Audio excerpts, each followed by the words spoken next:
Bismillahirrahmanirrahim. Assalamualaikum warahmatullahi wabarakatuh. Bismillah walhamdulillah wassalatu wassalamu ala rasulillah wa ashabihi al-ahya. Rabbi israh li sadri wa yassir li amri wahlul 'uqdatam min lisani yafqahu qawli. Subhanaka la ilma lana illa ma 'allamtana innaka antal alimul hakim. Subhanaka la ilma lana illa ma 'allamtana innaka antal azizul hakim. La tudrikul absar wa huwa yudrikul absar wa huwal latiful khabir.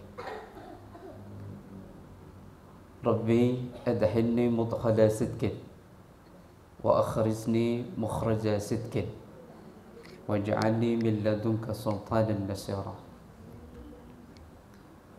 Allahumma inna nas'aluka fahman nabiyyin wa hifdzal mursalin wa ilhamal malaikatil muqarrabin. Allahumma aghnina bi'ilmihi wa zayyina bihilmihi wa akrimna bitaqwa wa jamilna bil afiyah. Bismillahi ma sya'allah la yasukul khaira ila Allah. Bismillahi ma sya'allah la yasrifas su'a ila Allah. Bismillahi ma sya'allah ma kana min ni'matin fa min Allah. Bismillahi ma sya'allah la hawla wa la quwwata illa billahil aliyyil azim. Hadirin jamaah yang dimuliakan Allah, dalam kesempatan kali ini jamaah yang dimuliakan Allah, ini pelan-pelan sebenarnya ini recalling saja. Ternyata keberlimpahan, kebahagiaan dan keberlimpahan di dalam diri kita itu di dalam praktik faqihu fiddin dalam agama kita itu sudah diajarkan. Cuman kadang kelemahan kita tidak memahami Al-Quran dengan tafsirnya. Banyak di antara kita yang awamul muslimin, sehingga pemahaman terhadap Al-Quran itu tidak sempurna bitafsir wa ulumul Quran. Jadi banyak kita itu yang masih pada di level iqra'ul Quran wa tafidul Quran, tidak sampai di dalam level tafsirul Quran. Kalau sudah di level tafsirul Quran berarti fahmul ulumul Quran, kita paham tentang ilmu-ilmu Al-Quran. Jadi bahaya juga kalau Al-Quran itu juga dipahami sekedar iqra'ul Quran wa tahsinul Quran biduni tahfidil Quran wa bi'ulumil Quran. Itu berbahaya juga. Karena banyak di antara kita yang memahami Al-Quran itu dengan akal, birra'i. Padahal di dalam beberapa ulumul Quran itu ada birra'i, ada bil manqul, ada bil ma'fur, ada bil ma'qul. Itu berbeda-beda. Karena itu sebenarnya kalau kita menjadi orang-orang yang ahlul Quran, paling tidak muhibbin Quran, insya Allah setiap membaca Al-Quran itu kita punya getaran yang begitu luar biasa, karena dipahamkan oleh Allah tentang memahami ayat-ayat Al-Quran. Karena itu biasakan kalau bisa membaca Al-Quran tidak sekedar membaca Al-Quran, tetapi kalau bisa fahmul Quran. Kalau fahmul Quran berarti paling tidak kita ngerti ulumut tafsir, ulumul Quran. Jadi kita bisa paham tentang makiyah, madaniyah, khas, am, gitu. Karena itu menjadi penting. Asbabun nuzulil ayah, asbabun nuzulil surah, sehingga kita ini penting. Jadi kalau sudah penting, kita ini insya Allah jadi ahlul Quran dan muhibbin Quran. Jadi orang-orang yang bersentuhan dengan Al-Quran itu akan dijaga kehidupannya oleh Allah, baik lahir maupun batin.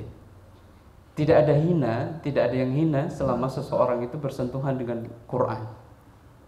Kalau kita belajar Al-Quran sampai kepada nilai-nilai yang memang esensi Al-Quran, insya Allah apapun kebahagiaan, keberlimpahan itu sudah penuh dan sesak di dalam Al-Quran.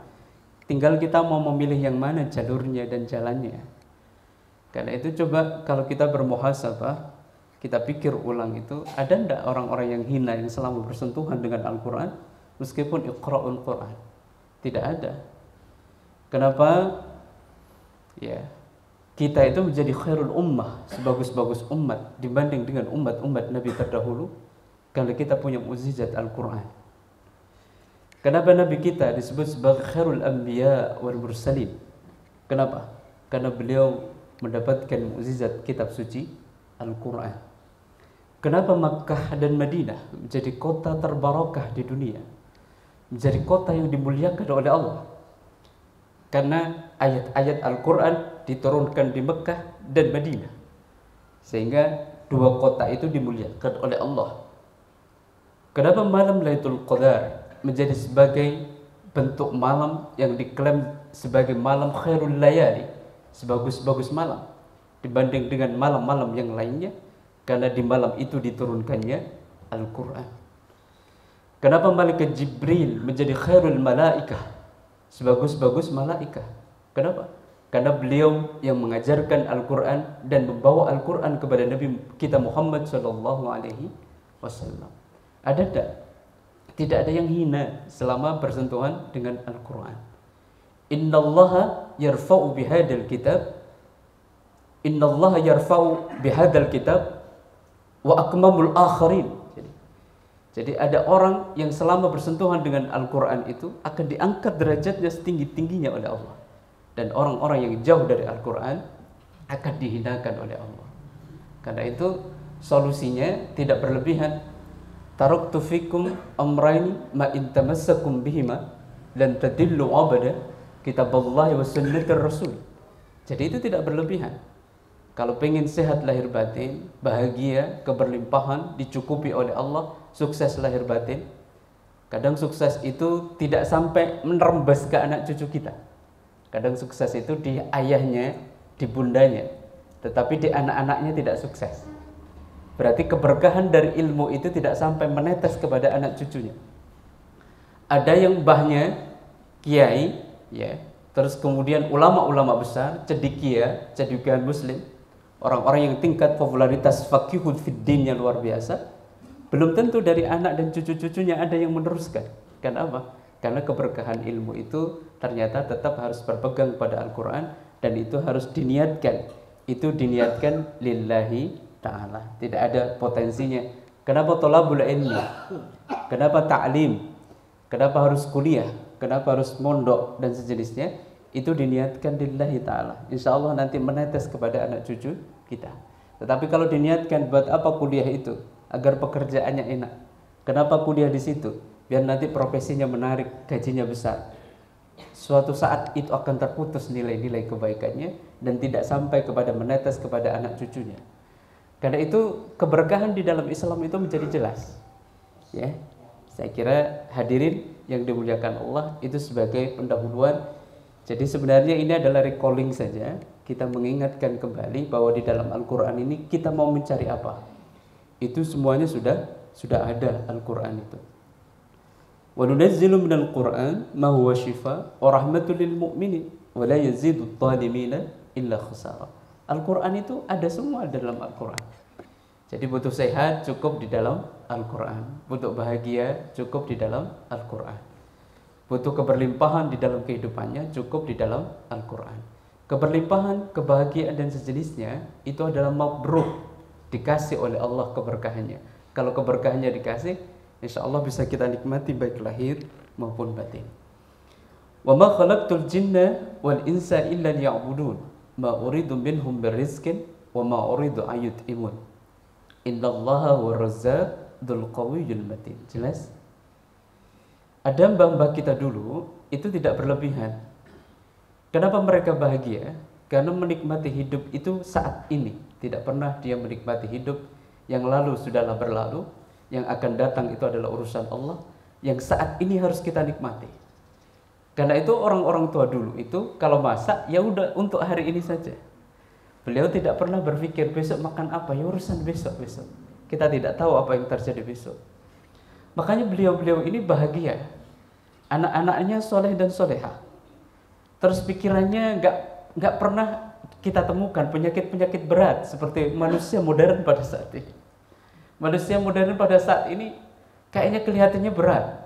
Terus kemudian secara fisik kok lebih cepat tua. Kenapa? Karena apa? Karena yang dipikir semuanya, yang belum dipikir pun direncanakan sekarang. Padahal wilayah besok itu kita tidak tahu apa yang terjadi besok itu.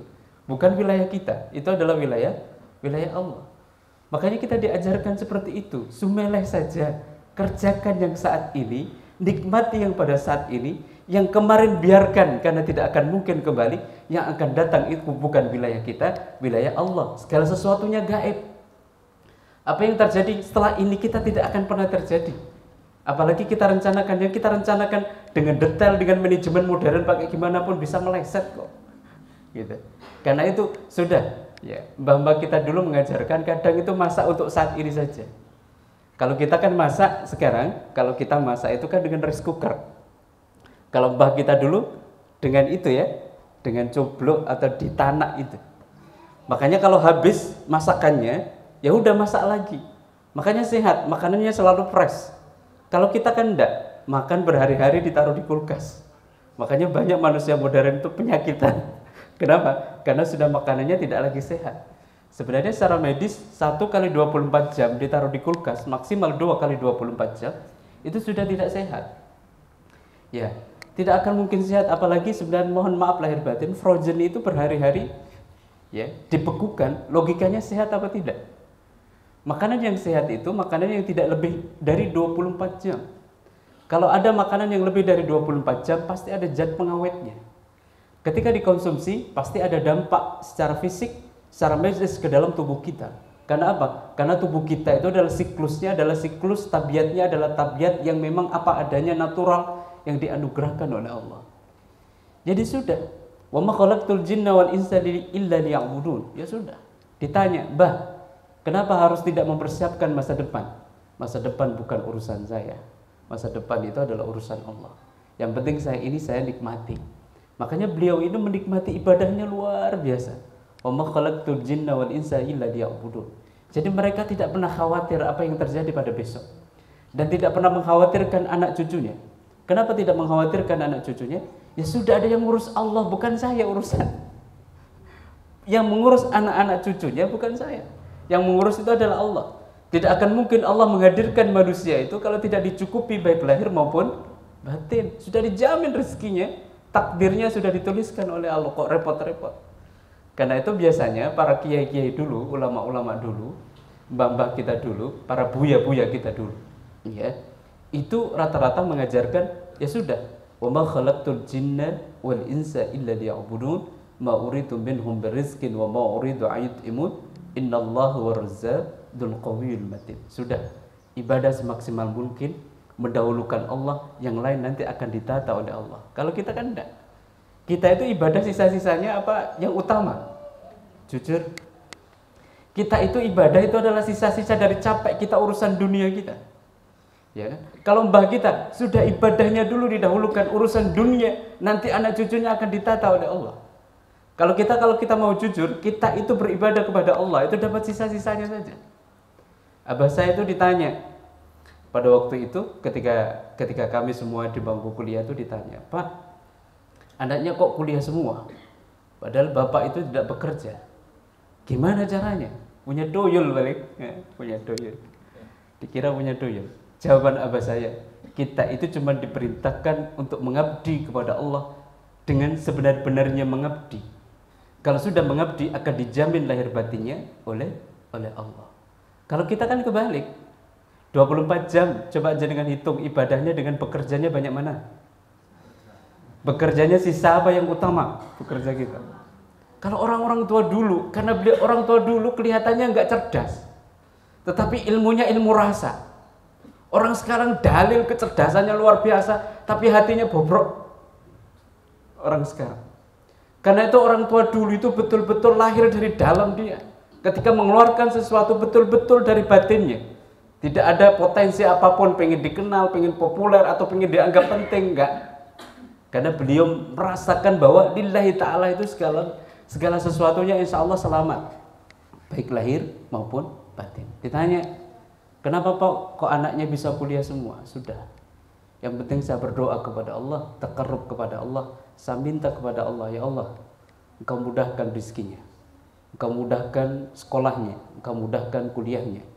Kalau engkau sudah pastikan dia bisa kuliah, saya yakin lahir batinnya, SPP-nya segala macam dijamin oleh Allah.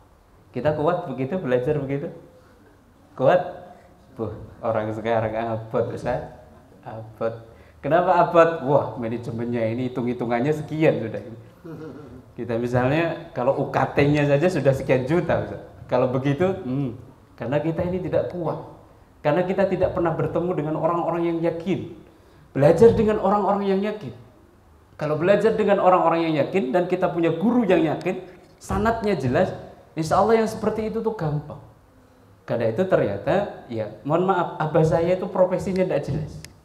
Ditanya profesinya, mboten jelas. Saya sendiri ditanya, abahmu pekerjaannya apa? Mboten jelas abah saya pekerjaannya. Bekerja yang mboten bekerja, kelihatan bekerja ya nggak jelas. Pokoknya pekerjaannya ngurusi santri-santrinya saja sudah. Santri-santrinya yang di rumah, yang setiap datang pokoknya diajarkan Al-Quran, begitu saja sudah. Nggak pernah. Dan orang-orang kampung itu kan tidak digaji seperti orang-orang kota.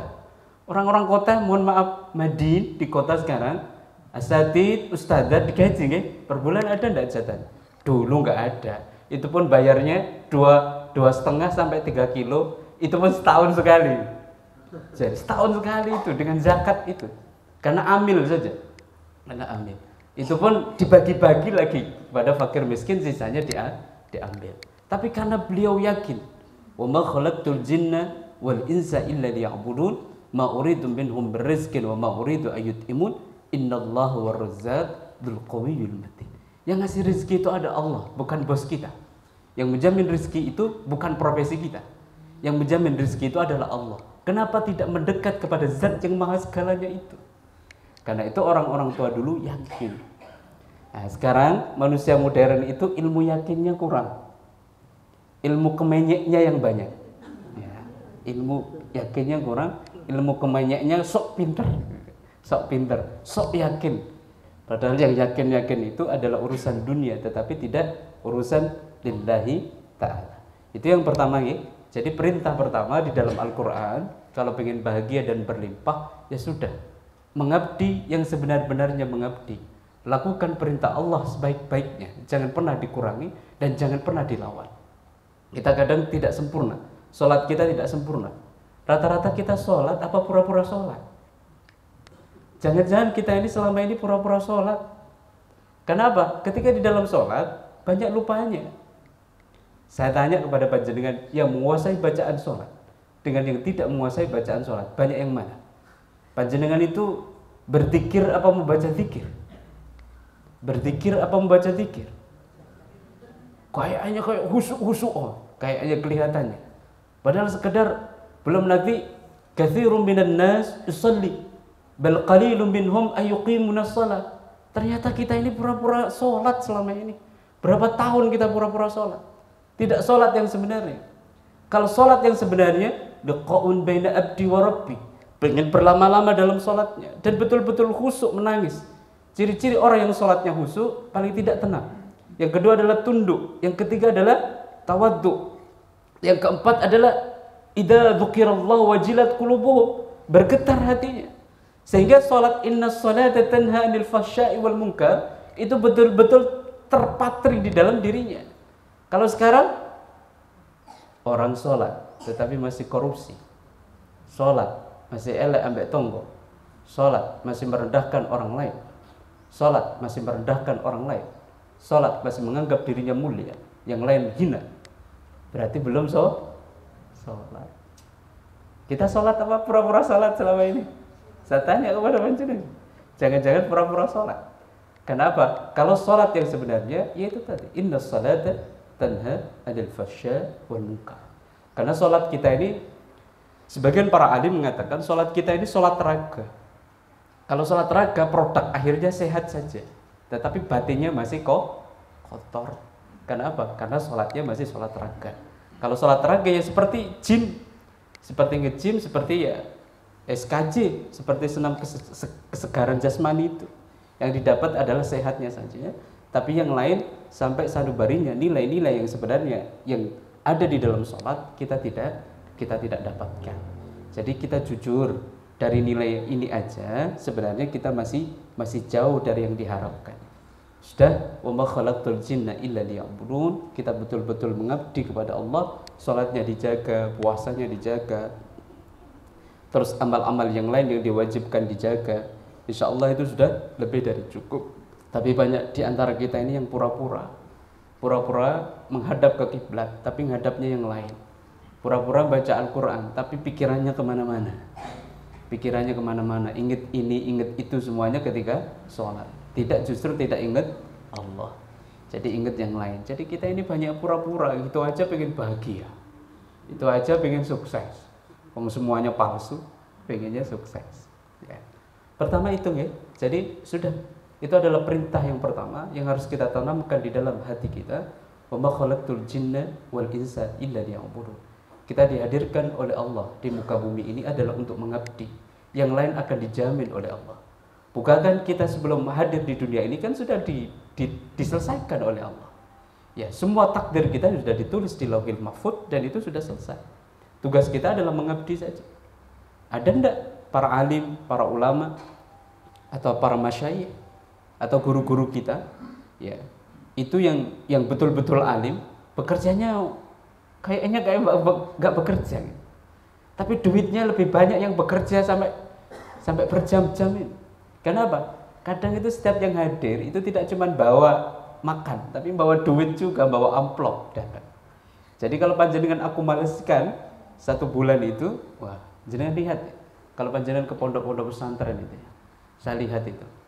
Ya Allah, setiap orang yang datang ke kiai itu bawa amplop, salam tempel itu deh. Ya, saya ini kok bisa ya? Padahal beliau itu tidak bekerja sesuai dengan kita profesinya. Kalau kita kan profesinya jelas. Sabiabak, ya profesinya jelas, psikolog misalnya, ya buka praktek jelas. Nah, beliau itu nggak jelas, tapi rezekinya melebihi kita, nggak perlu bekerja, enak gitu ya. Pengen buatan jenengan, pengen nggak usah bekerja tapi duitnya banyak. Ya Allah, nggak butuh apa-apa. Kadang dia pengen sesuatu saja. Ya Allah, saya pengen ini, gedung ini dibangun. Besok 2 hari, 3 hari, nggak sampai 1 minggu ada agnia datang ke situ. Ustadz, yai butuh bangunan yang mana ini yang dereng dibangun? Kalau bangun, nggak perlu pakai manajemen brosur, namanya proposal dengan minta ini, nggak perlu. Yang ini datang sendiri. Pengen buatan jenengan begitu? Pengen ya? Makanya dekat dengan Allah. Kalau buatan dekat sama Allah, kayaknya wajah-wajahnya belum ada di situ. Wajahnya. Oke, kalau bisa ya itu sudah magnetnya di sana. Oke. Yang kedua, wa idh qala rabbuka lil malaikati inni ja'ilun fil ardi khalifah. Qalu ataj'alu fiha ma yufsidu fiha wa yasfiku ad-dima. Itu sudah jelas, wa nahnu nusabbihu bihamdika wa nuqaddisu lak. Qala inni a'lamu ma la ta'lamun. Jadi yang kedua, kita menjadi khalifah di muka bumi ini. Kalau bisa tidak pernah melakukan kerusakan sama sekali. Tetapi kita ini manusia itu banyak melakukan kerusakan. Ya, banyak melakukan kerusakan. Sekarang flora dan fauna di sekitar kita itu aman atau bermasalah? Belum lagi masalah tambang, tambah parah lagi. Masalah tambang. Sudah jelas-jelas itu. Itu dirusak masalah tambang. Nggak usah begitu sudah. Dulu ketika kita kecil, di kanan kiri kita banyak burung. Sekarang burung itu kemana semua ya? Burung-burung itu. Ketika dijual, dipikat semua sama orang-orang itu, terus kemudian dijual ribuan. Ya Allah, panjenengan nggak kangen ya? Ada cuit-cuit burung pada waktu itu. Kemana semua itu burung? Coba jenis flora dan fauna, tumbuhan di sekitar kita berkurang apa bertambah? Jangan cek ya, kanan kiri kita. Manusia terus pokoknya gak karuban manusia. Jadi sebenarnya merusak manusia. Padahal kita itu adalah suruh mengelola bumi ini dan seisinya. Kita menjadi khalifahnya di dalamnya. Tetapi kita laknat, berkhianat kita kepada Allah. Dan ternyata kenapa tidak rusak? Tidak cuma flora dan faunanya sekarang yang rusak, manusianya juga rusak. Manusia modern pada saat ini berdasarkan hasil penelitian banyak mengalami gangguan jiwa. Kenapa gangguan jiwa? Manusia itu ya berdasarkan hasil riset di bidang psikologi Islam, psikologi Al-Quran ini, semakin modern manusia itu semakin banyak penyakitnya. Penyakitnya, kalau penyakit fisik banyak, penyakit jiwanya lebih banyak orang-orang sekarang. Kenapa apa? Semakin modern itu semakin bermasalah seseorang itu. Terus kemudian lebih mengandalkan ilmu pengetahuan dan teknologi Apalagi dengan hadirnya AI pada saat ini. Paham ya? AI itu. Jadi panjenengan mau tanya apa saja sekarang tanya ke AI, bukan tanya ke Al-Qur'an. Kayak tanya ke Al-Qur'an bohong, tanya ke Google. Tanyanya ke Google sudah kita ini. Jadi kita ini Tuhan kita sebenarnya bukan Allah sekarang kalau mau jujur. Tuhannya HP itu semua. HP-nya. Itu saja udah kelihatannya kayak alim-alimo gitu ya, kelihatan. Padahal itu adalah ketika bertanya tentang sesuatu ke situ. Panjenengan setiap menit itu buka WA. Bisa enggak panjenengan setiap menit Iqra'ul Qur'an, baca Al-Qur'an? Bohong, enggak mungkin. Banyak buka HP-nya daripada membaca Al-Qur'annya. Baca Al-Qur'annya paling kalau ingat saja baca Al-Qur'an. Itu pun diniatkan pokoknya one day one juice. Niatnya nanti biar gampang rizkinya, bukan karena Allah Ta'ala. Niatnya pengen gampang rizkinya nanti, pengen mudah. Jenengan iku pokoknya minta sama Allah wis tetap urusan dunia kok, bukan urusan lillahi Ta'ala. Makanya panjenengan kalau minta sesuatu kenapa enggak tumus? Ya jenengan kedonyan kabeh memang rata-rata. Ya. Artinya apa, ini nilai-nilai penting. Jadi kita ini sendiri, saya ini bukan berbicara tentang panjenengan, saya juga berbicara tentang diri saya, gitu loh. Artinya hal-hal yang demikian ini adalah kenyataannya dalam diri kita. Karena itu manusia itu banyak melakukan kerusakan di muka bumi ini. Makanya ini padahal ini adalah amanah dari Allah, bahwa kita ini menjadi khalifah harus dikelola dengan baik sebagai bentuk syukur kepada Allah. Jadi falaula fadlullahi alaikum warahmatuhu lakuntum minal khasirin. Kalau tidak karena anugerah Allah, kita ini tidak sehat. Kalau tidak anugerah Allah, kita ini tidak bisa datang ke sini. Kalau tidak karena anugerah Allah, kita tidak bisa dikasih kesempatan untuk taklim. Kalau bukan karena anugerah Allah, ya segala sesuatu yang sampai kepada kita itu kalau panjenengan pikirkan itu given, dikasih oleh Allah, bukan karena kita, bukan. Kita itu tidak berdaya sama sekali. Ayo, panjenengan kalau panjenengan pikirkan, kita sendiri yang melakukan segala sesuatunya sampai di level sekarang, apa dikasih oleh Allah? Semuanya dikasih, termasuk usia panjenengan dikasih. Makanya kalau ada orang sombong itu aneh ya. Padahal segala sesuatunya tidak berdaya kok kita itu. Segala sesuatu yang sampai kepada kita itu adalah given, dikasih oleh Allah. Karena itu kita tidak boleh berlebihan, amanahnya saja dilakukan dengan sebaik-baiknya.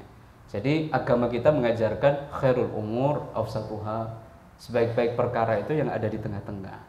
Gak terlalu condong kanan atau terlalu condong ke kiri, ke atas maupun ke bawah. Posisinya di tengah-tengah. Dan Rasulullah itu mengajarkan bentuk tawassut. Ya sudah tawassut. Ya, sederhana saja, siklus kehidupannya sederhana, diseimbangkan. Ya. Jadi kita khalifah, kalau sudah menjadi khalifah itu adalah amanah. Meskipun langit, bumi dan gunung-gunung tidak mau menerima amanah itu kecuali manusia. Tetapi manusia innahu kana dzaluman jahula. Jadi manusia itu sangat zalim, bodoh lagi. Sudah zalim, bodoh. Ya, qalilan, ya sedikit sekali mereka yang bersyukur. Terus kemudian ya manusia begitu itu. Jadi ini paling tidak kita paham ya. Jadi dasar pertama sudah ke Allah saja. Dasar pertama adalah ke Allah dengan kemampuan kita, mustata'tum, semampu kita bagaimana. Dan ternyata kalau pengen bahagia, jangan jauh-jauh dari zat yang memberi bahagia. Kalau pengen kaya, jangan jauh-jauh dari zat yang memberi kaya. Kalau pengen sukses, jangan jauh-jauh dari zat yang memberi sukses. Kita cuma diperintahkan wa ma khalaqtul jinna wal insa illa liya'budun. Mengabdi saja kepada Allah. Yang lain nanti akan dicukupi. Kita ini menjemput rezeki atau mencari rezeki sih sebenarnya? Menjemput rezeki apa mencari rezeki? Bisa tak panjenengan mencari rezeki? Bisa enggak mencari rezeki? Kita ini dijemput, jatahnya sudah ada, tinggal mau ngambil apa enggak, panjenengan gitu aja. Oh, gayanya mencari. Emang panjenengan bisa membuat rezeki? Enggak, kita ini adalah menjemput rezeki. Jadi sudah rezeki itu sudah disediakan dan rezeki itu enggak bakal ketukar. Kita ini kan kadang khawatir punya usaha dirusak orang. Sehebat-hebatnya yang merusak tidak akan pernah merubah takdirnya Allah. Rezeki kalau sudah sehari bekerja 24 jam, dapatnya 1000 ya 1000 gak lebih dari itu gitu loh. Jadi sudah bekerjanya 24 jam, pinginnya dapat sekian juta. Kadang yang tidak bekerja, bekerjanya 5 menit, ada yang dapat langsung 1 juta kok bekerjanya cuma 5 menit. Kok panjenengan khawatir? Kadang kita ini khawatir nanti usaha kula niki usaha banyak nih yang datang ke klinik nih, Ustaz, saya ini punya usaha, tapi beberapa 1 bulan ini sudah tidak laku, Ustaz. Katanya orang ditutup. Apa udah ditutup? Ditutup katanya. Apanya yang ditutup? Kelihatan, buatan kelihatan, Ustaz. Buatan kelihatan. Jadi saya tuh kata ada beberapa orang yang datang ke situ mencari toko saya ini nggak ketemu tokonya di mana. Padahal jelas-jelas ada itu. Ya, paham ya? Ya inilah aneh kadang. Ya sudah, kalau sudah ya zikir pagi sorenya saja dikuatkan. Segala sesuatu yang sifatnya tempelan jamaah hadirin yang dimuliakan Allah nggak kuat. Yang paling kuat yang tidak bisa dilawan itu adalah takdirnya Allah. Kalau panjenengan dirusak oleh tangga kanan kiri kita, aman saja. Paham ya? Berapa sih kekuatannya manusia ini? Nah, kita ini kan punya pengalaman, kok nggak nyari, kalau nggak dia nyari kok nggak rame mana Ustaz ini. Untuk nggak nyari dhisik. Ada nggak gitu nggak? Ya, enggak. Sudah Allah semua dan nggak bakal ketuker gitu. Profesi itu panjenengan bisa meniru profesinya sama-sama dokternya, tapi ono sing laris, ono sing enggak gitu. Dokter nih. Tukang kayak gitu. Sama-sama tukang, ilmunya sama persis. Tapi ono sing laris, ono sing enggak. Ustadz juga sama, tanya sama beliau, Ustadz Radik gitu. Ono sing laris, ono sing enggak gitu. Tanya sama beliau. Jadi beliau ini ada beliaunya sungkat saya jadinya. Jadi kita ini kan anak didik beliau. Jadi kalau nggak ada ustadz itu ya ada yang rame, ada yang sering diundang, ono yang biasa nggak diundang gitu loh. Padahal profesinya sama-sama ustadz. Nggak, dokter juga sama, siapa nggak bakal ketuker gitu. Tapi kalau profesi bisa ditiru, tapi rezeki itu adalah urusan Allah, itu adalah masing-masing. Sesuai sudah yang dituliskan di sana dan nggak bakal ketukar. Jadi panjenengan selama ini orang direpotkan pada hal-hal yang seperti itu karena apa? Karena yakinnya kurang. Kalau sudah yakinnya kurang bahwa itu hal yang demikian itu sudah tidak mungkin akan ketukar, insya Allah kita yakin. Meskipun dilihat orang nggak kelihatan ketutup, nanti kebuka sendiri. Gitu. Karena seperti itu. Saya kira tidak abadi segala sesuatu yang sifatnya makhluk itu. Di dalam Al-Quran kan sudah jelas. Ma indakum yang fadhu wa ma indallahi baq. Segala sesuatu yang ada dalam kamu, yang ada pada dirimu, itu berdurasi. Ada masa aktifnya. Tetapi segala sesuatu yang ada di sisi Allah abadi. Panjenengan sugih berapa lama sih sugih itu? Gitu loh. Terus panjenengan pintar berapa lama sih pintarnya? Presiden jabatannya maksimal 10 tahun, Pak. 10 tahun. Ada mboten lebih dari 10 tahun. Angel kalau nambah itu angel. Jadi rencana angel. Paham ya? Jadi paling lama 10 tahun. Kok panjenengan khawatir? Ma indakum yang fadhu. Segala sesuatu yang ada dalam diri kamu itu berdurasi, ada masanya. Wa ma indallahi baq abadi. Segala sesuatu yang ada di sisi Allah itu adalah abadi. Jadi nggak perlu ada yang harus dikhawatirkan, nggak perlu. Kalau yakin, kalau ngerti ilmunya. Kalau tidak yakin, nggak ngerti ilmunya, beda lagi urusan. Ya beda lagi urusan. Karena itu ini penting. Terus konsep rezeki yang sebenarnya. Wa ma min dabbatin fil ardi illa 'alallahi rizquha wa ya'lamu mustaqarraha wa mustawda'aha. Sudah jelas kullu fi kitabin mubin. Jadi kalau apapun yang sudah dihadirkan oleh Allah ke muka bumi ini akan dijamin baik lahir maupun batinnya. Akan dijamin. Rezekinya dijamin, jodohnya dijamin. Mohon maaf lahir batin, saya ini dari Banyuwangi. Sama malaikat dilempar jodohnya ke orang Malang. Akhirnya saya jadi orang Malang, Arema sekarang. Saya tidak tahu dulu jodoh saya di mana, tidak tahu. Ternyata jodohnya orang Malang dan ketemu Ustadz Radek lagi. Gitu. Ketemu orang Malang, saya mboten ada di mana sana nanti jodohnya, saya mboten kepikiran. Jodoh saya ini orang Malang, Arema, Singo Edan niku lho, mboten kepikiran saya. Dan ternyata saya akhirnya dapat jodoh orang Malang. Panjenengan tidak ngerti apa yang terjadi, tidak ngerti. Karena itu sudah nggak perlu khawatir. Hidup sudah dijamin, jodoh sudah dijamin, apalagi rezeki sudah dijamin, baik lahir maupun batin. Ada rezeki yang panjenengan sadari, ada rezeki yang tidak disadari. Banyak di antara kita itu nggak menyadari rezeki kita. Sebenarnya banyak di antara kita, hampir semua di kita itu adalah kufur nikmat. Jadi kan menyadari rezeki itu nek duit tok sing banyak, iya kan? Duit banyak, punya aset itu rezeki. Yang lain sehat, bisa makan, bisa minum, panjenengan enggak dikira rezeki. Panjenengan kan mikir rezeki selama ini adalah sing ketok iku tok duit sekian puluh juta, sekian M. Itu baru rezeki. Panjenengan terus kemudian ditidurkan, dibangunkan, dikasih makan ini enggak rezeki. Bisa melek begini enggak bisa rezeki. Bisa napas enggak rezeki menurut panjenengan. Makanya kita ini kufur nikmat, sudah. Kita ini banyak kufur nikmatnya daripada kita ini benar-benar orang yang ahli syukur. Ya, jadi udah jangan pernah khawatir. Itu sudah dijamin oleh Allah. Jadi, wa ma min dabbatin fil ardi illa Allahi rizquha. Itu sudah dijamin. Kalau pengen lebih ya, di dalam Al-Qur'an juga diajarkan wa an laisa lil insan illa ma syaa. Banyak ya. Terus kemudian wa ankihul ayyama minkum wassalihin min ibadikum wa imaikum yakunu fuqaraa yughnihumullah. Wa ankihul ayyama. Jadi salah satunya ya sudah, pada hakikatnya rezeki itu sudah dijamin. Kalau panjenengan pengen lebih ya nikah. Nikah itu salah satu cara untuk menjemput rezeki. Orang masih bujang, sebanyak-banyaknya rezekinya, tidak ada keberkahannya meskipun gajinya jutaan. Gajinya jutaan. Mohon maaf nih, saya sebelum menikah dengan setelah menikah nggak ada apa-apanya. Setelah menikah itu separuh dari rezeki saya ketika bujang nggak ada apa-apanya. Dalam materinya, masalah masalah salary atau gaji.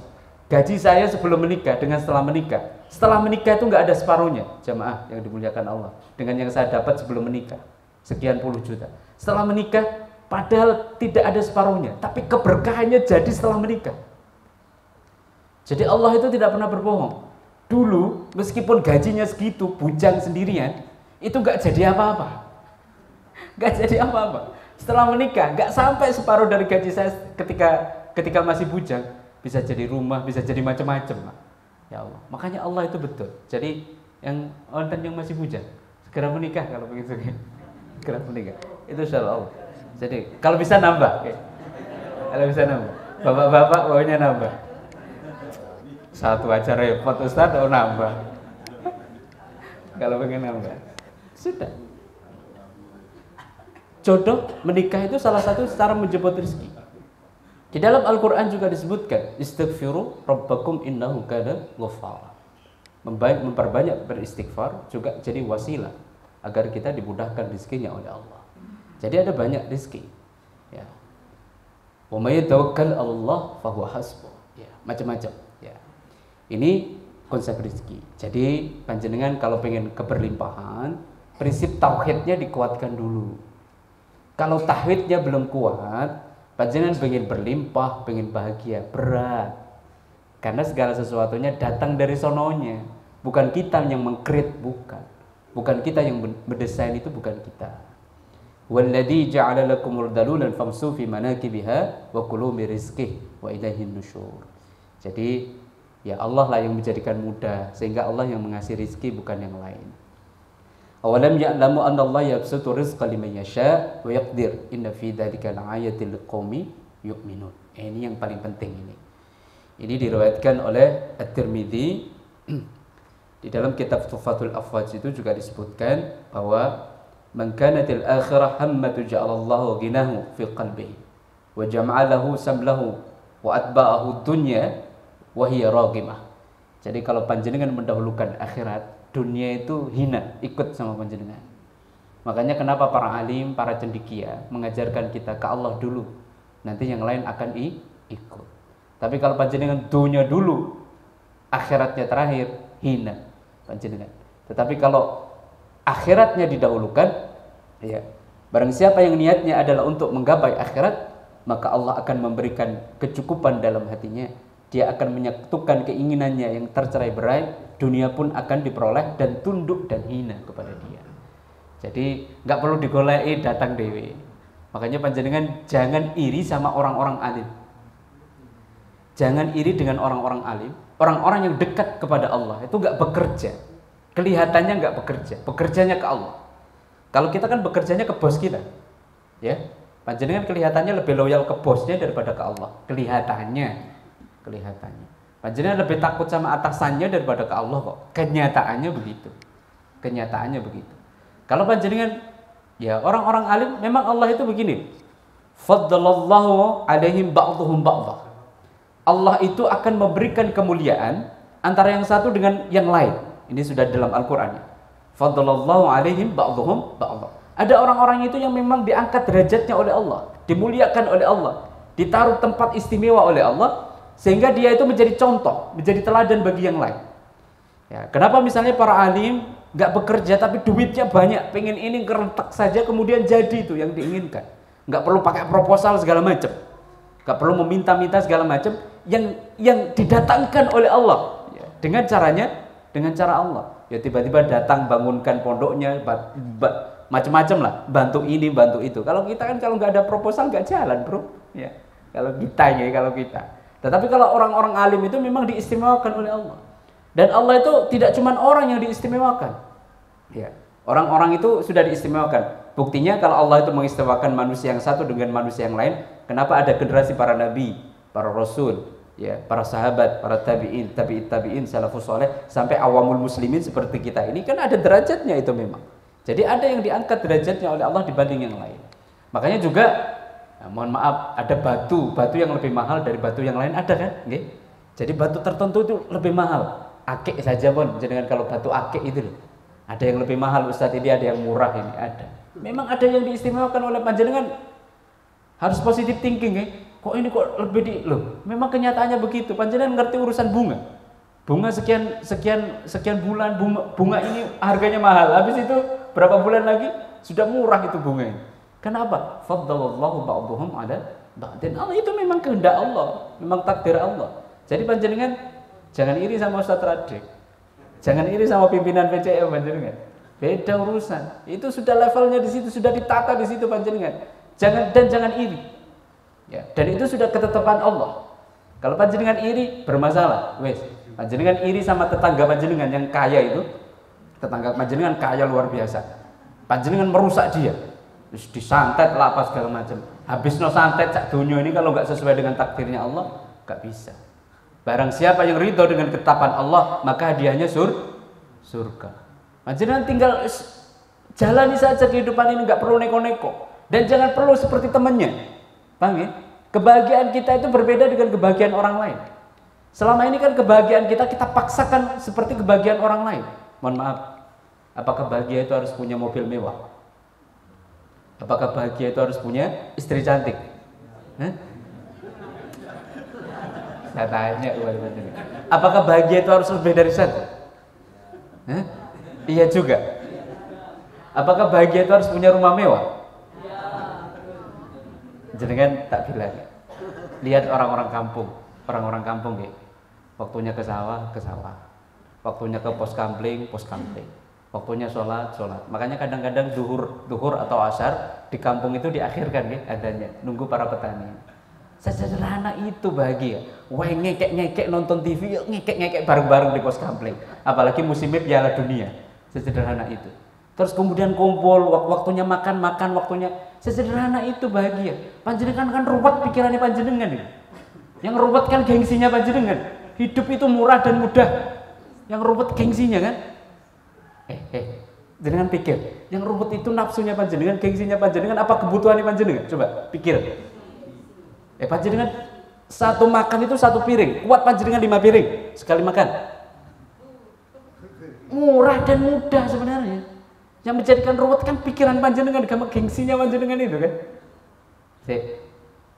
Jenengan saya tanya, hidup itu mudah kan murah kan? Sebenarnya bahagia itu gampang, nggih. Kalau panjenengan logika kan. Yang menjadikan tidak gampang, yang menjadikan ruwet terus kemudian memicu banyak penyakit itu apa? Pikiran sampai gengsi ini panjenengan itu ya. Terus seolah-olah bahagia itu harus seperti itu. Tanya sama yang kaya-kaya, pengusaha-pengusaha. Enak jadi wong kaya? Gak enak, utangnya wae. Tanya. Kita ini kan kadang memaksakan yang sebenarnya bukan kapasitas kita. Kita tempelkan pada orang lain, punya orang lain kita ambil. Sebenarnya bukan kita, kemampuan segitu jangan dipaksakan. Akhirnya ruwet. Mudah-mudahan tidak ada yang terjerat pinjol. Mudah-mudahan tidak ada yang terjerat pinjol. Nanti lapor sama Pak PCM ya. Kalau terjerat pinjol dan segala macam. Ini kasusnya sudah seperti itu. Karena kita ini yang menjadikan ruwet itu adalah gengsinya. Sebenarnya bahagia itu mudah dan murah. Saya melihat mbah-mbah dulu, enggak ono sing macam-macam. Wis wayahe ke sawah, wayahe salat. Wayahe ke pos kampling nonton bareng. Cekikian bareng, bahagia bareng. Makanya umurnya panjang-panjang. Terus nggak ada yang penyakit aneh-aneh seperti orang kota. Yang ruwet itu orang kota ya. Tak lihat itu orang kota kok ruwet ya. Kok pengen ini banyak hal yang segala sesuatunya dikondisikan. Terus wa iyamsakallahu bidurrin fala kashifa lahu illa huwa wa yuridka bi khairin fala radda li fadlihi yusibu bihi man yasha min ibadihi wa huwal ghafurur rahim. Jika Allah menimpakan suatu mudarat kepadamu, tidak ada yang dapat menghilangkannya kecuali Dia. Jadi kalau Allah menghendaki kebaikan, tidak ada yang bisa melawan. Jadi Allah itu bisa jadi Allah mengasih sesuatu kepada kita itu tidak sesuai dengan kita, tapi baik bagi kita. Kadang kita cinta pada sesuatu itu tidak menjamin memberikan kebahagiaan kepada kita. Tetapi yang kita benci malah bisa memberikan kebahagiaan kepada kita. Jadi ini yaitu tadi antakrahu syai'an wa huwa khairul lakum wa huwa syarrul lakum wa habbu syai'an wa huwa khairul lakum. Jadi belum tentu yang panjenengan cinta itu menjadikan baik. Yang kita benci menjadikan tidak baik, tidak selalu. Itu adalah kehendak Allah. Ma asabaka min hasanatin faminallah wa ma asabaka min sayyi'atin famin nafsik. Yang datang-datang, yang baik-baik itu datang dari Allah. Yang buruk-buruk itu datang dari kita sendiri. Terus kalau kita pahami lebih dalam, di dalam Al-Quran itu ada banyak kritik terhadap kita. In ahsantum li anfusikum wa in asatum falaha. Jadi barang siapa yang melakukan kebaikan, hadiahnya adalah kebaikan.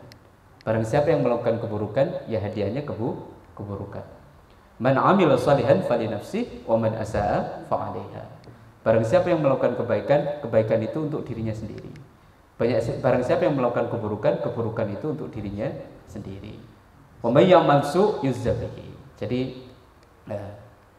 ini penting. Maka sebenarnya kalau panjenengan ngerti prinsip dasar ini, tauhid ini dengan baik, panjenengan itu mikir untuk menyakiti orang lain, untuk menzalimi orang lain, ya, untuk menghina orang lain. Karena apa? Itu tabungan panjenengan sendiri. Kalau panjenengan nanti merendahkan orang lain, menghinakan orang lain, suatu saat akan dibalas berlipat-lipat oleh Allah. Karena tabungannya dewi. Kalau panjenengan meremehkan orang lain, suatu saat akan diremehkan orang lain. Kalau panjenengan memudahkan jalannya orang lain, akan diganti berlipat-lipat kemudahan itu. Kalau kita mengerti prinsip dasar ini, nggak ana orang Islam itu sing welek, nggak ada. Masalahnya tidak semua orang Islam meyakini ini dan memahami ilmu rasa ini. Sehingga seolah-olah menyakiti saudaranya, menghina saudaranya sebuah bentuk kepuasan tersendiri. Hati-hati. Itu tabungan. Suatu saat akan nabrak kepada panjenengan diri sendiri. Paham ya? Kalau sudah ngerti prinsip ini, tidak ada di antara kita itu yang melakukan keburukan sebesar dzarrah pun. Karena apa? Karena itu adalah hasil jerih payah kita sendiri. Tadi kan sudah jelas. Ma asabaka min hasanatin faminallah. Yang baik-baik itu datang dari Allah. Wa ma asabaka min sayyi'atin famin nafsik, datang dari dirimu sendiri. Termasuk musibah, penyakit, segala hal itu adalah datang dari diri kita sendiri, bukan karena Allah. Allah tidak pernah sebenarnya kalau secara esensi itu memberikan kita penyakit. Kenapa menjadi sakit? Ya pola makan, pola istirahatnya, rezekinya tidak thayyib dan segala macam. Jadi itu adalah penyebabnya. Jadi kalau sudah mengerti prinsip ini, panjenengan kalau ingin dimuliakan orang, muliakan orang. Kalau ingin dibahagiakan oleh Allah, bahagiakan orang lain. Kalau ingin dimudahkan rezekinya oleh Allah, berilah wasilah kemudahan rezeki bagi orang lain. Kalau ingin dianggap penting, anggap semua orang itu penting. Tapi kalau panjenengan menganggap orang lain itu hina, ya gak kira panjenengan balasannya juga sesuai dengan apa yang kita lakukan. Ini perintah. Terus innama ta'budu min dunillahi awthana wa tahluquna ifka. Ya. Innal ladzina ta'budu min dunillahi la yamlikuna lakum rizqa. Fabtaghu indallahi rizqa wa'budu waskurulah ilaihi turja'un. Jadi jangan pernah yakin kepada selain Allah. Karena hakikatnya semuanya adalah Allah. Jadi jangan pernah mengandalkan bosnya. Yang ngasih rezeki kita itu bukan atasan kita, bukan bos kita, bukan jabatan kita, bukan profesi kita. Yang ngasih rezeki itu adalah murni datang dari Allah. Bos kita, sistem manajemen yang kita lakukan, usaha kita itu adalah wasilah, tetapi tidak menjamin rezeki. Jangan pernah panjenengan punya keyakinan segala sesuatu bisa mendatangkan barokah. Ya, yang mendatangkan barokah hanya Allah. Tetapi memang ada orang-orang yang menjadi wasilah keberkahan. Misalnya ketemu dengan orang alim, panjenengan meminta doa kebaikan untuk misalnya untuk segala hal misalnya, itu adalah baik karena beliau itu adalah dinilai orang yang dekat kepada Allah. Tetapi kalau manusia itu bisa menjamin rezeki kita, nggak mungkin. Atasan kita menjamin rezeki kita, nggak mungkin. Profesi kita bisa menjamin rezeki kita, nggak mungkin. Gaji yang bisa menjamin rezeki kita, tidak mungkin. Bisa jadi gajinya besar, tapi masalahnya banyak. Ya, keluarganya bermasalah, anak-anaknya tidak soleh dan solehah, banyak menggoda dia. Bisa jadi rezekinya banyak, tapi anak-anaknya merepotkan semua, sampai orang tuanya tua, merepotkan. Yang satu pekerjaannya nggak mapan, yang satu bolak-balik menikah, putus nikah, yang satu bolak-balik minta jatah warisan, yang satu pokoknya digoda. Jadi panjenengan itu totalitas adalah Allah. Jangan pernah menganggap aku punya aset sekian, nanti bisa menjamin. Gampang kok bagi Allah. Sekian detik didatangkan bencana, hilang semua. Jadi jangan pernah mengandalkan selain Allah, apalagi mengandalkan makhluk. Ya. Terus kemudian bagaimana kebahagiaan yang sebenarnya, keberlimpahan yang sebenarnya? Qad aflahal mu'minun, ya. Alladzina hum fi salatihim khashi'un. Al-mu'minun, ya. Walladzina hum 'anil lagwi mu'ridun. Walil ladzina hum lizakati fa'ilun. Walladzina hum li furuzihim hafizun. Hatta al-akhir, ulaika humul warithun alladzina yarithuna al-firdausa hum fiha khalidun. Jadi bagaimana orang-orang yang sukses, orang yang betul-betul bahagia lahir batin, yang dia dikasih keberlimpahan oleh Allah? Syarat pertama apa? Alladzina hum fi salatihim khashi'un. Ini kita yang berat ini. Panjenengan makanya kata Allah, wa'mur ahlaka bis salat wastabir 'alaiha la nas'aluka rizqan wa nahnu narzuquka. Kalian pengen bahagia, kalian pengen sukses, kalian pengen damai, kalian pengen apa yang kalian kehendaki itu tercapai atas ridhoku. Jaga dan salat 5 waktu. Wa'mur ahlaka bis salat wastabir 'alaiha la nas'aluka rizqan wa nahnu narzuquka. Saya tidak pernah meminta rezeki kepadamu. Justru yang menggelontorkan rezeki setiap saat, setiap detik padamu itu adalah aku, kata Allah. Jadi syarat yang pertama apa? Salatnya khusyuk. Nah, panjenengan syarat pertama kalau pengen bahagia, salatnya harus khusyuk. Panjenengan kalau pengen kaya yang sebenarnya kaya, panjenengan salatnya harus khusyuk. Panjenengan nanti harus pengen punya turunan, soleh dan solehah 7 turunan, dijaga oleh Allah, rezekinya, nasibnya, profesinya dijaga oleh Allah, dikumpulkan dengan orang-orang yang baik. Syaratnya harus yang pertama salatnya khusyuk. Pertanyaannya sekarang, panjenengan salatnya khusyuk apa enggak? Pertanyaannya, apa sih khusyuk itu? Khusyuk itu apa? Khusyuk itu apa? Khusyuk ini ilmu syariah, ilmu fikih, apa ilmu tasawuf? Ya? Khusyuk ini ilmu fikih apa ilmu tasawuf? Kadang di antara kita ini tidak mau menyebut tasawuf tapi menyebut tazkiyah. Itu ilmu hukum apa ilmu rasa khusyuk itu? Kalau syariah fikih itu kan hukum, iktidal, sujud, itu pun kita rumput di situ. Harus jahar, harus sihir, terus kemudian lutut dulu Ustaz, baru tangan dulu serumput kabeh. Kenapa itu? Itu wilayah mujtahid.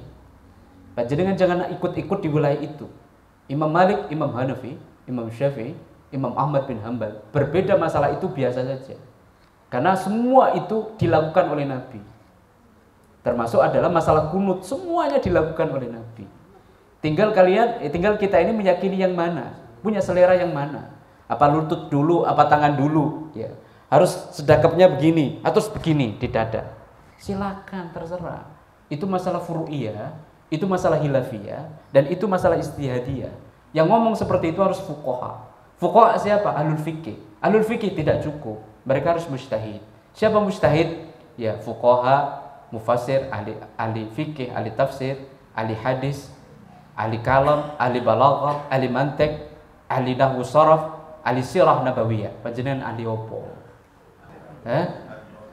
Ahli protesto, komen kemana-mana. Begitu-begitu ikut yang alim. Kalau kita ada HPT, kalau kita Di tradisi Muhammadiyah itu ada HPT. Kalau di saudara kita juga ada namanya Bahsul Masai. Ada. Udah ikut aja, itu pakarnya pakar. Panjenengan bahasa Arab aja nggak ngerti. Al-Quran ngerti arti ini, bacaannya beretotan juga. Makharijul huruf nggak ngerti. Tajwid apa mana Ustaz Abot itu tajwid. Sudahlah, kita itu ojo ikut komen, apalagi orang awamul muslimin. Sing bener itu harus gini loh, sing ini ku salah wis. Sing bener sing ini loh. Ruwet kita itu selesai. Jangan diulang lagi masalah seperti itu. Jangan diulang lagi, minta saya jangan diulang lagi. Karena apa? Selesai di generasi mujtahid. Mujtahid ini pakarnya pakar. Panjenengan saya tanya, antara muhaddis dengan mujtahid levelnya tingginya level mana? Alim mana antara mujtahid dengan muhaddis? Hehe. Saya tanya, hadirin, ya, antara mujtahid dengan muhaddis atau fuqaha tinggi mana? Ya. Muhaddis itu cuman ahli hadis. Fuqaha cuman ahli fikih. Mufassir cuman ahli tafsir. Tapi kalau mujtahid ahli semua itu loh. Ahli semua itu namanya mujtahid. Untuk menjadi mujtahid syaratnya harus hafal berapa hadis? Saya tanya, panjenengan kan rujukannya Bukhari Muslim. Saya tanya berapa yang dihimpun di Bukhari Muslim? Klik. Berapa yang Bukhari Muslim, berapa yang dihimpun? Untuk menjadi mujtahid syaratnya harus hafal 1 juta hadis. Ya. Di muhaddis berapa? Di Bukhari Muslim berapa itu yang dihimpun? Enggak sampai 1000, hadirin yang dimuliakan Allah. Makanya jangan dibilang mujtahid itu di bawahnya muhaddis, ngimpi panjenengan. Jadi jangan ada yang mengatakan Imam Syafi'i bego, Imam Hanafi. Wah, siapa ente? Ente bahasa Arab aja enggak ngerti, apalagi uslubul lughah, apalagi tafsir, hadis aja arba'in yang enggak hafal. Wah, hati-hati loh ya. Hati-hati. Makanya jangan pernah mempermasalahkan masalah furu'iyah, hilafiyah, istihadiyah. Silakan panjenengan kalau Imam Syafi'i ya sudah ikut gaya Imam Syafi'i. Ya. Kalau tidak ya ikut gaya-gaya yang lain. Ngapunten, mohon maaf lahir batin. Muhammadiyah condong kemana? Muhammadiyah. Tidak bermadhab ya, tapi keputusannya panjenengan baca itu HPT. Condong kemana? Hanafiyah, Malikiyah. Cek itu keputusannya. Nek NU jelas ya, nek orang-orang NU. Syafi'i murni wis mereka. Kalau kita sih ono campuran-campuran nih. Tapi lihat keputusan HPT. Rata-rata cenderung ke Hanafiyah dan Malikiyah. Paham? Ada saudara-saudara kita yang mohon maaf lahir batin yang di Salafi, Wahabi cenderung ke Imam Ahmad bin Hanbal. Iya, amaliyahnya itu. Kelihatannya kita kayak enggak bermadhab, tapi dalam prakteknya kita tidak bisa lepas dari 4 mujtahid itu, tidak bisa lepas. Jadi panjenengan jangan ikut-ikut ngomong, ikut selera panjenengan aja sudah. Selera apa? Yang penting semuanya mujtahid melakukan ini ono dalile. Ojo ngomong iki sing paling bener, disikat panjenengan sama yang lain.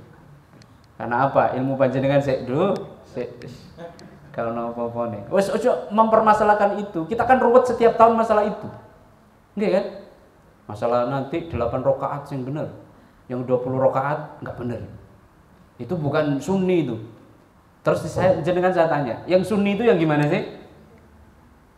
Mahu ahli sunnah. Apa yang disebut sebagai ahli sunnah? Panjenengan kan menganggap panjenengan ahli sunnah semua atau sunni. Apa yang disebut sebagai sunni? Apa yang disebut ahli sunnah? Mahu ahli sunnah. Ittiba'u sunnati wa sunnati khulafa'ur rasyidin al-mahdiyyin. Yang dimaksud sunni atau ahli sunnah itu adalah orang yang ikuti sunnahku dan sunnah para sahabatku al-mahdiyyin. 20 rakaat jangan panjenengan anggap tidak sunnah. Panjenengan bertentangan dengan Saudi Arabia pakai 20 rakaat kalau tarawih. Paham ya? Jadi panjenengan belum sampai di levelnya di sana ya. Makanya ojo ngelokne koncone sing kunut segala macam ojo. Bahaya itu. Karena apa? Karena panjenengan belum sampai levelnya di sana. Kelihatannya kan yang 20 rakaat tidak sunnah, tidak datang dari Nabi. Tapi yang disebut sebagai ahli sunnah, ittiba'u sunnati wa sunnati khulafa'ur rasyidin al-mahdiyyin. 20 rakaat itu keputusan siapa? Oke, berarti sahabatnya Nabi Al-Mahdiin kan? Sunnah apa tidak itu? Sunnah. Dan itu ahli sunni itu ya begitu sebenarnya. Panjenengan aja ngaku sunni nggak ngerti sunni itu istilahnya apa? Definisi sunni panjenengan nggak paham, terus ngelokne saudaranya. Hati-hati ya. Hati-hati. Sudah, tinggalkan masalah furu'iyah, tinggalkan masalah khilafiyah. Semuanya itu ada dalil, ada hujjah, ada perangkatnya lengkap. Tinggal kita selera yang mana. Ya selera Muhammadiyah nggak pakai kunut, ya wis iku nikmati, betul itu. Kalau selera yang satu pakai kunut, ya biarin dong mereka punya dalil dan hujjah. Jangan dianggap itu bid'ah loh. Nah, hati-hati ngomong masalah khilafiyah, furu'iyah, istihadiyah. Bukan wilayah kita. Itu wilayah para pakarnya pakar. Makanya kumpul para pakar itu hadir HPT. Makanya kumpul para pakar itu kemudian hadir hasil-hasil yang lain termasuk hasil Bahsul Masail, keputusan-keputusan ulama-ulama Saudi dan sejenisnya itu kumpulan dari para pakarnya pakar. Jadi panjenengan kita itu ruwet gara-gara seperti itu. Ya, ruwet gara-gara akhirnya tidak bersaudara, saling sindir, saling fitnah, saling gibah gara-gara seperti itu. Kapan panjenengan mau menghancurkan Gaza? Mau membantu Gaza, mau menghancurkan Israel ngapain? Mau kalau gitu terus masalah-masalah seperti itu kak mari-mari panjenengan. Kapan buat nuklir panjenengan itu? Buat nuklir. Terus kesejahteraan umat ini kapan dipikir? Kok mikiri hal-hal yang sudah selesai dengan pikir lagi? Itu sudah ratusan tahun yang lalu sudah selesai di generasi mujtahid. Ojo diulang lagi, ya. Mohon. Jadi sekarang sing rukun antara muslim itu yang satu dengan muslim yang lain. Humayni mengatakan kalau seandainya umat Islam di dunia ini bersatu, Gaza gampang. Ya gampang Gaza itu. Terus mohon maaf lahir batin. Misalnya yang selama ini kita difitnah antara Syiah, banyak di antara kita antara Sunni dan Syiah itu dibentur-benturkan. Tapi ternyata yang berani membantu Gaza siapa? Ya, makanya lah jangan berlebihan panjenengan itu. Jangan fanatik sempit, jangan taklid buta. Ya sudah sewajarnya masing-masing punya referensi. Ya, syarat yang pertama sholatihim khashi'un. Kayaknya waktunya udah berlebihan, nggih. Tanya jawab mawon wis. Nggih. Nggih. Punya impian boleh napa mboten? Punya nggih. Terus kemudian punya rencana boleh apa mboten? Pengen sugih boleh nggih? Ada yang kecapean, ada yang tidak. Nggih. Terus pengen jadi PNS misalnya, banyak masyarakat kita yang pengen jadi ASN atau PNS. Ada yang keturutan, ada yang mboten nggih? Itu melalui rencana apa tidak? Khirohnya, modalnya, bahkan ngapunten. Ada yang bayar juga. Betul ya, disogok. Itu pun disogok kadang juga belum masuk, nggih, mboten. Paham ya? Jadi Allah itu sebenarnya begini. Innallaha la yughayyiru ma biqaumin hatta yughayyiru ma bi anfusihim. Allah tidak akan merubah nasib sebuah kaum kecuali kaum itu berikhtiar. Jadi berikhtiar juga di dalam ayat yang lain, wa an laisa lil insan illa ma syaa.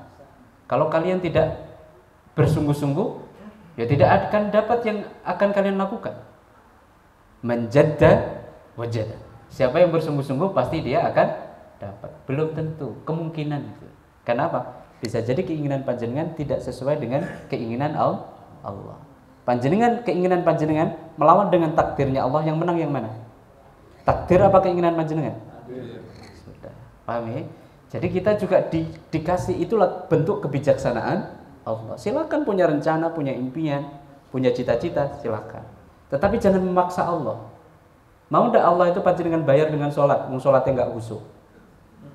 Mau ndak Allah itu panjenengan sogok dengan sedekah panjenengan, wong pamer sedekahnya? Ayo, paham ya? Hati-hati. Yang bisa menjamin kita masuk ke dalam surganya Allah, rahmat Allah apa ibadah kita?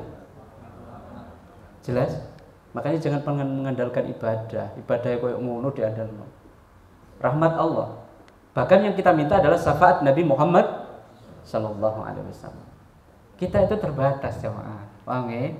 Terbatas. Berarti kalau ingin kehendak itu diikuti oleh Allah, ya, ud'uni astajib lakum. Segala sesuatu yang kamu doakan kepadaku selama itu sungguh-sungguh, astajib lakum. Pasti aku kabulkan. Tapi ini takkid, butuh syarat. Satu, dikabulkan bisa saat ini, 1 tahun 1 bulan yang akan datang, berapa tahun yang akan datang. Terus kemudian bisa nanti disimpan di akhirat, dikabulkan di yaumil qiyamah. Jadi tidak ada doa-doa kita itu yang tidak dikabulkan oleh Allah. Makanya punya rencana boleh sehebat apapun, tapi jangan pernah melawan takdirnya Allah. Panjenengan kalau jenengan suruh-suruh, ya Allah, saya ini sudah sholat, gak karuan sholatnya, tahajud saya lakukan, duha saya lakukan, kok ngini-ngini aja. Emang Allah itu mbok suruh-suruh sopo? Mbok paksa-paksa itu siapa? Paham ya? Etikanya ini loh. Etikanya. Kita ini aja nyuruh bos kita harus pakaiannya harus bagus, datang harus lebih awal, harus tunduk tawadhu, harus merendah. Sama Allah kita ini nggak sopan. Kita ini justru nggak sopan kepada Allah daripada kepada manusia. Iya enggak? Kalau mau jujur. Ya, artinya apa? Boleh kita punya impian, punya rencana, itu memang dikehendaki oleh Allah. Ya, bisa jadi impian rencana itu sesuai dengan takdir Allah. Tapi ada memang tidak sesuai dengan takdir Allah, diganti dengan yang lain. Ya Allah, saya minta istri lebih dari satu ya Allah. Ya. Maunya lebih dari satu. Siji aja nggak kerumat, minta lebih dari satu. Paham ya? Paham ya? Silakan. Itu bentuk kebijaksanaan Allah. Bahwa Allah ini bukan robot. Bahwa Allah itu memang zat yang maha penguasa. Kadang ditakdirkan oleh Allah. Panjenengan berani tidak kalau diperlihatkan setiap panjenengan yang panjenengan minta itu diijabah oleh Allah. Tapi ada konsekuensinya. Kalau panjenengan diperlihatkan nggak berani panjenengan minta. Paham maksudnya? Misalnya, ya Allah saya minta kaya. Dikayakan oleh Allah, umurnya nggak panjang, mau kaya nggak panjenengan? Makanya hati-hati. Makanya doanya itu kepada Allah, ya Allah, berilah ini, mudah-mudahan ini sesuai dengan kehendak dan ridho. Ya, ini jangan dilupakan ini. Kalau misalnya kadang kita itu minta maksa ditakdirkan oleh Allah, tapi ada konsekuensinya setiap yang dimintain. Hei, kamu minta naik jabatan, oke, saya kasih jabatanmu. Minta jabatan apa posisinya? Direktur, ketua, pimpinan, oke, tapi resikonya kamu tanggung sendiri. Hah? Berani nggak? Di level manusia saja kita begitu, apalagi di level Allah. Kadang kan kita ngotot, ya Allah saya pokoknya sugih. Oke, dikasih sugih.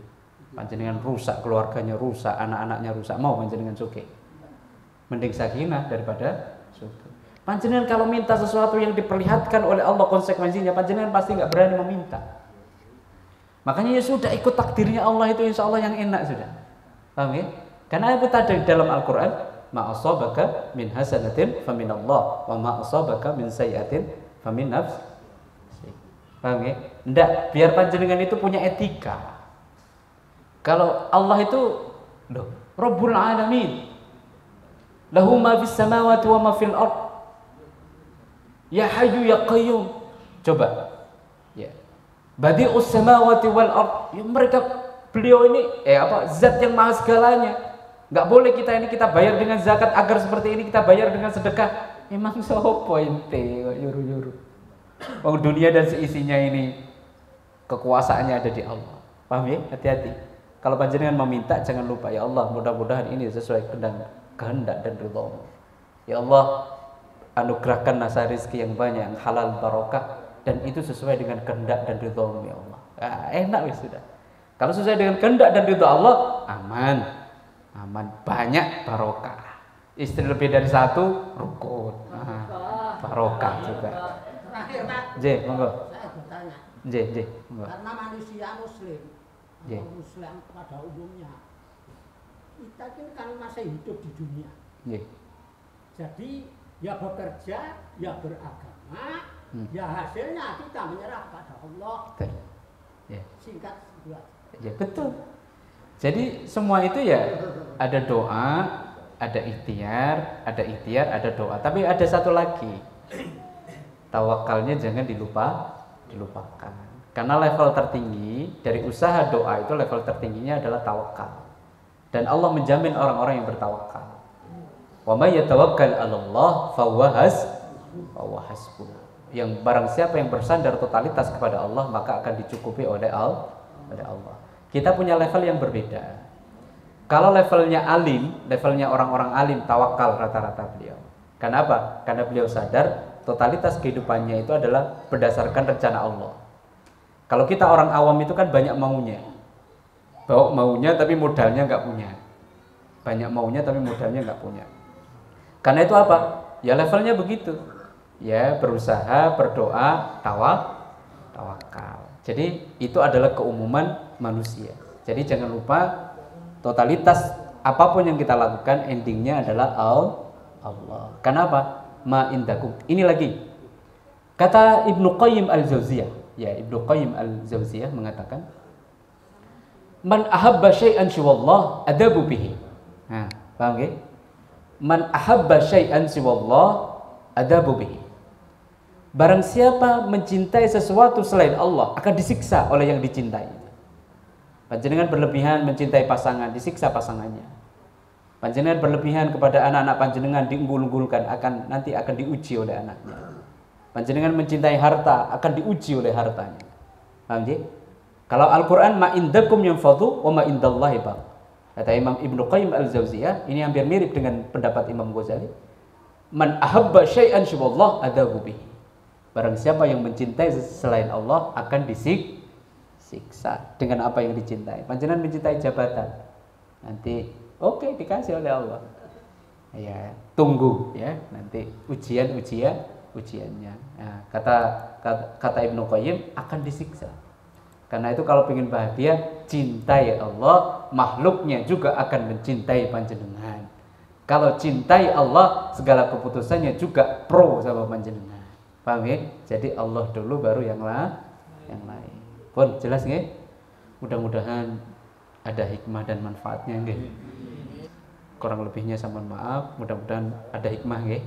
Yang hadir mudah-mudahan kan begini. Majelis-majelis taklim seperti ini kan dicintai oleh malaikat ya.